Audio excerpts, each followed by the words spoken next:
আজকের বিষয় সামনে ব্রিগেড। দল বেঁধে ওই হাঁক দিয়ে যায়, সামনে ডাকছে ব্রিগেড। দলিত কিষাণ ক্ষেত মজুরের সেই চেনা ডাক কমরেড।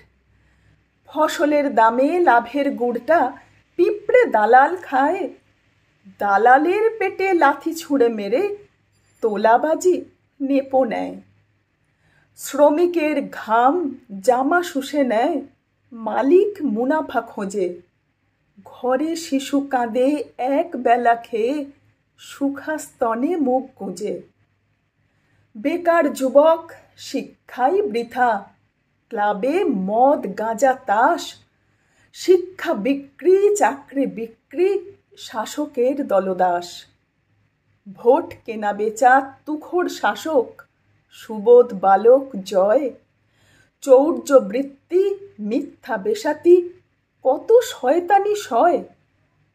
পাল্টে ফেলতে নকল বদির, হতে হবে একজোট। 20 এপ্রিল ব্রিগেড চলো, 20 মে ধর্মঘট। এটা আমারই লেখা। যখন লিখেছিলাম তখন ব্রিগেড ঘোষণা হয়েছিল। তারপরে পরিস্থিতি ভয়ানক, ভয়াবহ বললে যা বোঝায় তাই। আমি যেমন একজন একনিষ্ঠ বাম সমর্থক, তাই তার কট্টর সমালোচনা করার অধিকারও রাখি। আমি মনে করি এই ভয়াবহ পরিস্থিতিতে একটা ব্রিগেড কি খুব দরকার ছিল? অন্য কিছু ভাবা যেত না?